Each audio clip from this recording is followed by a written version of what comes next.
അപ്പോൾ ഇന്ന് നമ്മൾ നോക്കാനായിട്ട് പോകുന്നത് late night thoughts of your person എന്നുള്ളതാണ്. നിങ്ങളുടെ റിലേഷൻഷിപ്പിൽ ഒരു തേർഡ് പാർട്ടി സിറ്റുവേഷൻ വന്നിട്ടുള്ള ആ ഒരു സമയത്താണ് നിങ്ങളുടെ പേഴ്സൺ ഒരു തെറ്റായിട്ടുള്ള ഡിസിഷൻ എടുത്തിട്ടുള്ളത്. അതായത് നിങ്ങളുടെ റിലേഷൻഷിപ്പിൽ നിന്നും മാറി നിന്നിട്ടുള്ള ഒരു അവസ്ഥയൊക്കെ കാണുന്നുണ്ട്. അതുപോലെ തന്നെ വളരെയധികം സ്മൂത്തായിട്ട് പോയിക്കൊണ്ടിരുന്ന ഒരു റിലേഷൻഷിപ്പ് ആയിരുന്നിരിക്കാം. നിങ്ങളുടെ ആ ഒരു ലോകം എന്ന് പറയുന്നത് വളരെയധികം ബ്യൂട്ടിഫുൾ ആയിരുന്നിരിക്കാം. നല്ല നല്ല മെമ്മറീസ് പാസ്റ്റ് എനർജി നോക്കുമ്പോൾ നിങ്ങൾക്ക് കൂട്ടായിട്ട് നല്ല നല്ല മെമ്മറീസ് ഈ ഒരു റിലേഷൻഷിപ്പിൽ നിന്ന് കിട്ടിയിട്ടുണ്ട്. പക്ഷെ അങ്ങനെ ഹാപ്പി ആയിട്ട് പോകുന്നൊരു സമയത്താണ് ഈ ഒരു തേർഡ് പാർട്ടിയുടെ ഒരു കടന്നുവരവും അതുപോലെ തന്നെ നിങ്ങളുടെ റിലേഷൻഷിപ്പിൽ കുത്തിത്തിരിപ്പ് ഉണ്ടാക്കാൻ തുടങ്ങിയിട്ടുണ്ട്.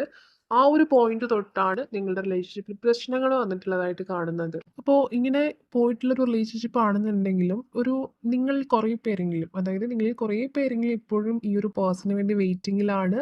അതായത് ഒരു പേഴ്സൺ ഒന്ന് വന്നാൽ മതി എന്ന് കരുതിയിരിക്കുന്നവരുമുണ്ട്. അതായത് അത്രത്തോളം സന്തോഷം തന്നിട്ടുള്ള ഒരു റിലേഷൻഷിപ്പായിട്ട് കാണുന്നുണ്ട്. ഇപ്പോൾ ഏതൊരു സാഹചര്യത്തിലാണോ നിങ്ങൾക്ക് ആ ഒരു വിഷമം വന്നിട്ടുള്ളതെങ്കിലും അതിലുപരിയായിട്ട് ഒരു പാസ്റ്റ് എനർജി നോക്കുകയാണെങ്കിൽ വളരെയധികം അണ്ടർസ്റ്റാൻഡിങ്ങിൽ ഒരു പരസ്പര സ്നേഹത്തോടു കൂടി പൊയ്ക്കൊണ്ടിരുന്നൊരു ബന്ധമായിട്ടാണ് കാണുന്നത്. ആ ഒരു തേർഡ് പാർട്ടിയുടെ കടന്നുവരവ് വരെ ഹാപ്പി ആയിട്ട് പൊയ്ക്കൊണ്ടിരുന്ന ഒരു ബന്ധം തന്നെയാണ്. നിങ്ങളെ പല നെഗറ്റീവ് സിറ്റുവേഷനിൽ നിന്നും പിടിച്ച് ഉയർത്തിയത് മേ ബി ഈ ഒരു പേഴ്സൺ ആയിരുന്നിരിക്കാം. അപ്പോൾ അത്രയധികം ഡീപ്പായിട്ട് പൊയ്ക്കൊണ്ടിരുന്നൊരു ബന്ധമായതുകൊണ്ട് തന്നെ നിങ്ങൾക്ക് കൈവിട്ട് കളയാൻ തോന്നുന്നില്ല. ഒരു തേർഡ് പാർട്ടി സിറ്റുവേഷൻ എന്ത് തന്നെയാണെന്നുണ്ടെങ്കിലും ഇറ്റ്സ് ഓക്കെ, അതൊക്കെ മറന്ന് കളയാൻ നിങ്ങളുടെ ഒരു ഉൾമനസ്സ് പറയുന്നുണ്ട്.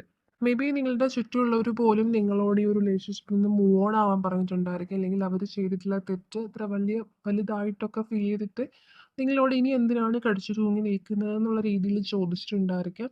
പക്ഷേ ഇവിടെ നിങ്ങൾക്ക് പറ്റുന്നൊരു കാര്യം എന്ന് പറയുന്നത്, നിങ്ങൾക്കറിയാം നിങ്ങളോട് ചെയ്തിട്ടുള്ളത് വലിയൊരു തെറ്റാണ്. ആ ഒരു സമയത്ത് നിങ്ങൾ അതിൽ നിന്ന് ഓവർകം ചെയ്യാൻ പാടുപെട്ടിട്ടുണ്ട്. എന്നിരുന്നാലും ചില സമയത്ത് നിങ്ങളിങ്ങനെ ആലോചിക്കുമ്പോൾ അവർ ചെയ്ത തെറ്റൊക്കെ തന്നെ അതിൻ്റെ ഒരു വ്യാപ്തി വളരെ അതായത് എന്താ പറയുക, നിങ്ങൾക്ക് ഫീൽ ചെയ്യുന്നത് എങ്ങനെയാന്ന് വെച്ചിട്ടുണ്ടെങ്കിൽ നിങ്ങൾക്ക് ആ ഒരു തെറ്റ് കവർ ചെയ്യത്തക്ക രീതിയിൽ നിങ്ങളുടെ മനസ്സിൽ അവരോട് സ്നേഹം ഉള്ളത് കൊണ്ട്, അല്ലെങ്കിൽ അതിലുപരി അവർ സ്നേഹം തന്നിട്ടുള്ളത് കൊണ്ടായിരിക്കും അതിനെ ഓവർകം ചെയ്യത്തക്ക രീതിയിൽ നിങ്ങളുടെ മനസ്സിലൊരു സ്നേഹമുണ്ട്.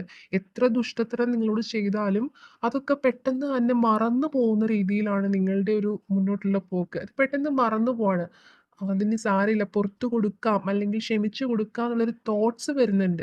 മറ്റുള്ളവരോട് പറയുന്ന സമയത്തും അല്ലെങ്കിൽ മറ്റുള്ളവരുടെ നിങ്ങളുടെ ലൈഫിനെ കുറിച്ച് നോക്കി കാണുമ്പോഴും ഇതൊക്കെ എങ്ങനെ സാധിക്കുന്നു, അല്ലെങ്കിൽ ഇത്രയധികം വേദന തന്നിട്ടും എന്തിനു വെയിറ്റ് ചെയ്യുന്നു എന്ന് ചോദിക്കുന്നുണ്ടായിരിക്കാം. അതുപോലെ തന്നെ ഈ ഒരു സമയത്ത് നിങ്ങളുടെ പേഴ്സണിൻ്റെ ഒരു ആറ്റിറ്റ്യൂഡ് എന്ന് പറയുന്നത്, അവർ ആ ചെയ്ത തെറ്റിൽ അല്ലെങ്കിൽ അവർ അപ്പോൾ എടുത്ത ഒരു ഡിസിഷൻ്റെ പേരിൽ ഇപ്പോൾ ഒരു വിഷമിക്കുന്നുണ്ട്. ശരിക്കും പറയുകയാണെന്നുണ്ടെങ്കിൽ ഈ ഒരു പേഴ്സണെ കുറിച്ച് നോക്കുമ്പോൾ ഇവരുടെ ഒരു ചിന്ത എന്ന് പറയുന്നത്, ഇവർ സാക്രിഫൈസ് ചെയ്തതുപോലെയാണ് നിങ്ങളുടെ സ്നേഹത്തെ സാക്രിഫൈസ് ചെയ്ത് നിന്നിട്ടുള്ള പോലെയാണ് അവർക്ക് ഫീൽ ചെയ്തിട്ടുള്ളത്. അതായത് മേ ബി ഇവരുടെ ഒരു റെസ്പോൺസിബിലിറ്റീസ് ആയിരുന്നിരിക്കാം. ഈ ഒരു തേർഡ് പാർട്ടി എന്ന് പറയുന്നത് മേ ബി ഫാമിലിയിലുള്ളവരായിരുന്നിരിക്കാം. അപ്പോൾ അവർ തന്നെ അവർക്ക് വേണ്ടിയിട്ടാണ് എന്നുള്ള രീതിയിലൊക്കെ ഇവരൊഴിഞ്ഞു മാറി പോയിട്ടുള്ള, അല്ലെങ്കിൽ അവർക്ക് വേണ്ടിയിട്ട് ഇവരുടെ സ്നേഹത്തെ ത്യജിച്ചു എന്നുള്ള രീതിയിലായിരിക്കാം അവർ ചിന്തിക്കുന്നത്. പക്ഷെ നിങ്ങളുടെ ഭാഗത്ത് നിന്ന് നോക്കുമ്പോൾ നിങ്ങളെ ചീറ്റ് ചെയ്ത പോലെയല്ലേ നിങ്ങൾക്ക് ഫീൽ ചെയ്യുക. അപ്പോൾ എന്താണെങ്കിലും ഈ ഒരു സമയത്ത് അവർക്ക് മനസ്സിലാവുന്നൊരു കാര്യം, എന്തിൻ്റെ പേരിലാണെങ്കിലും അങ്ങനെ ഒരു ഡിസിഷൻ എടുത്തത് നിങ്ങൾക്ക് ഒരുപാട് വേദനിച്ചിട്ടുണ്ട്, അല്ലെങ്കിൽ നിങ്ങളോട് അങ്ങനെ ചെയ്തത് തെറ്റായിപ്പോയി, നിങ്ങൾക്കൊരു ജസ്റ്റിസ് കിട്ടണം എന്നൊരു തോട്ട്സ് ഈ ഒരു പേഴ്സണ് വന്നിട്ടുള്ളതായിട്ട് കാണുന്നുണ്ട്. ഇവിടെ കിട്ടിയിട്ടുള്ള ഒരു സ്ട്രെങ്ത് കാർഡിനെ കാണിച്ചു തരുന്ന പോലെ തീർച്ചയായിട്ടും ഒരു സ്ട്രെങ്തോടു കൂടി റിലേഷൻഷിപ്പ് മുന്നോട്ട് കൊണ്ടുപോകണമെന്ന് ഈ ഒരു സമയത്ത് അവർ ഒരുപാട് ആഗ്രഹിക്കുന്നതായിട്ട് കാണുന്നുണ്ട്. അപ്പോൾ ഇവിടെ നോക്കുമ്പോൾ ഇങ്ങനെയൊരു മാറ്റം ഇവർക്ക് വരാനുള്ള റീസൺ പോലും ഇവർ ഇത്രത്തോളം ഇവരുടെ സ്നേഹത്തെയൊക്കെ ത്യജിച്ച് അവരിലേക്ക് പോയിട്ടുള്ള ആ സമയത്ത് അവരാണെന്നുണ്ടെങ്കിൽ ഇവർക്കെതിരായിട്ട്, അല്ലെങ്കിൽ ഇവരെ വിഷമിപ്പിക്കുന്ന രീതിയിൽ എന്തോ ഒരു കാര്യം ചെയ്തിട്ടുണ്ട്. അതായത് ഇവിടെ മനസ്സ് വിഷമിച്ച് നിൽക്കുന്നുണ്ട്. അവർ ശരിക്കും ഒരു വിഡ്ഢിയായി പോയ പോലെ അവർക്ക് തോന്നുന്നുണ്ട്. അവരെല്ലാം ഉപേക്ഷിച്ച്, അല്ലെങ്കിൽ എല്ലാം അവരുടെ സന്തോഷമായിരുന്നു നിങ്ങൾ. അപ്പം നിങ്ങളെ പോലും ഒഴിവാക്കി വന്നിട്ടുള്ള ഒരു മീൻസ് അവർക്ക് വേണ്ടി നിന്നിട്ട്, തേർഡ് പാർട്ടിക്ക് വേണ്ടി നിന്നിട്ട് ഇവരോട് എന്തോ ഒരു കാര്യം ചെയ്തിട്ടുള്ളതായിട്ട്, അതായത് ഇവരെ വിഷമിപ്പിക്കത്ത രീതിയിൽ എന്തോ ചെയ്തിട്ടുണ്ട്. അപ്പം അതുകൊണ്ട് തന്നെ ഇവർക്ക് ശരിക്കും വിഡ്ഢിയായി പോയോ എന്നുള്ളൊരു തോട്ട്സ് ഇവരുടെ മനസ്സിലേക്ക് വന്നിട്ടുള്ളതായിട്ട് കാണുന്നുണ്ട്. ഇപ്പോൾ ഈ ഒരു സമയത്ത് അവർക്ക് ഭയങ്കരമായിട്ടുള്ളൊരു വിഷമം, ഇപ്പോൾ ഇവർ നിങ്ങളുടെ ലൈഫിൽ നിന്ന് പോയ സമയത്ത് നിങ്ങൾക്ക് എങ്ങനെയാണോ ഫീൽ ചെയ്തിട്ടുണ്ടായിരുന്നത്, അതെ, അതുപോലെ അല്ലെങ്കിൽ അതിലുപരിയായിട്ട് ഇവർക്ക് ശരിക്കും തോന്നുന്നുണ്ട്. കാരണം അത്രത്തോളം ഇവര് സാക്രിഫൈസ് ചെയ്ത് പോയിട്ട് ഇവര് ശരിക്കും ഫൂളായി പോയിട്ടുള്ള പോലെ ഇവർക്ക് തോന്നുവാണ്. കാരണം അത്രത്തോളം ഹേർട്ട് ബ്രേക്ക് ചെയ്യുന്ന രീതിയില് അവർക്ക് വിഷമം വന്നിട്ടുണ്ട്. അപ്പോ ഇവിടെ ശരിക്കും പറഞ്ഞിട്ടുണ്ടെങ്കിൽ നിങ്ങളോട് സ്നേഹമില്ലാഞ്ഞിട്ട് പോയിട്ടുള്ളതായിട്ടല്ല കാണുന്നത്. നിങ്ങളോടുള്ള സ്നേഹവും കരുതലും അല്ലെങ്കിൽ അതൊക്കെ തന്നെ മറച്ചു വെച്ചുകൊണ്ട് അല്ലെങ്കിൽ എന്താ പറയാ മറച്ചു വെച്ചുകൊണ്ട് പോയിട്ടുള്ളതാണ്. അതായത് നിങ്ങളെ കംപ്ലീറ്റ് ആയിട്ട് വെറുത്ത് പോകുന്നതും അതുപോലെ തന്നെ സ്നേഹം അടക്കി പിടിച്ച് വെച്ചിട്ട് റിലേഷൻഷിപ്പിൽ നിന്ന് പോകേണ്ടി വരുന്നതും രണ്ട് രീതിയാണ്. എന്താണെങ്കിലും നിങ്ങളെ സംബന്ധിച്ച് ചീറ്റിംഗ് ആണെന്നുണ്ടെങ്കിലും ഇവരുടെ മനസ്സെന്ന് പറയുന്നത് നിങ്ങളെ കംപ്ലീറ്റ് ആയിട്ടും വെറുത്ത് പോയിട്ടുള്ളതല്ല. അതായത് നിങ്ങളോട് സ്നേഹം മനസ്സിൽ വെച്ചുകൊണ്ട് തന്നെ ആ ഒരു സാഹചര്യത്തിൽ അതേ പറ്റുള്ളൂ എന്നുള്ള രീതിയിൽ പോയിട്ടുള്ളതാണ്.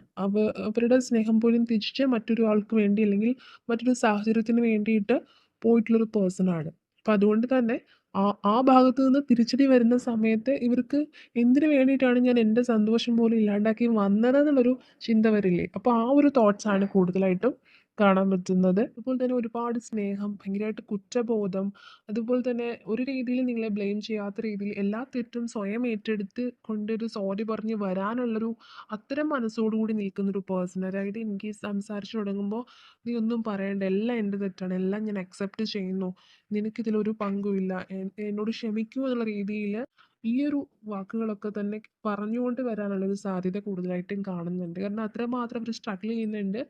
എന്തിനു വേണ്ടിയിട്ടാണോ പോയിട്ടുള്ളത്? ഇപ്പോൾ ഇവർ നിങ്ങളോടുള്ള സ്നേഹം മറച്ചു വെച്ചുകൊണ്ടാണ് ഈ ഒരു സാഹചര്യത്തിൽ നിന്ന് പോയിട്ടുള്ളത്. അല്ലെങ്കിൽ നിങ്ങളുടെ റിലേഷൻഷിപ്പിൽ നിന്ന് പോയിട്ടുള്ളത്. അപ്പം നിങ്ങളുടെ ഭാഗത്തു നിന്ന് നോക്കുമ്പോഴും അവരോട് എന്താ വിദ്വേഷമായിരിക്കാം. പക്ഷെ അവർ എന്തിനു വേണ്ടിയിട്ടാണോ പോയിട്ടുള്ളത്? അവിടുന്ന് അവർ ഉദ്ദേശിച്ച രീതിയിലൊരു പരിഗണന കിട്ടിയതും ഇല്ല. കംപ്ലീറ്റ്ലി സ്റ്റക്ക് സിറ്റുവേഷനിലാണ് കാണുന്നത്. ഇപ്പോൾ എന്താണെങ്കിലും ഈ ഒരു പേഴ്സൺ നിങ്ങളുടെ മുന്നിലേക്ക് സർവ്വതെറ്റും ഏറ്റു പറഞ്ഞുകൊണ്ട് വരാനുള്ളൊരു പോസിബിലിറ്റി ശരിക്കും റീഡിങ്ങിൽ കാണുന്നുണ്ട്. അപ്പോൾ അക്സെപ്റ്റ് ചെയ്യണോ വേണ്ടയോ എന്നുള്ളത് നിങ്ങളുടെ ഡിസിഷൻ പോലെയാണ് ഇരിക്കുന്നത്.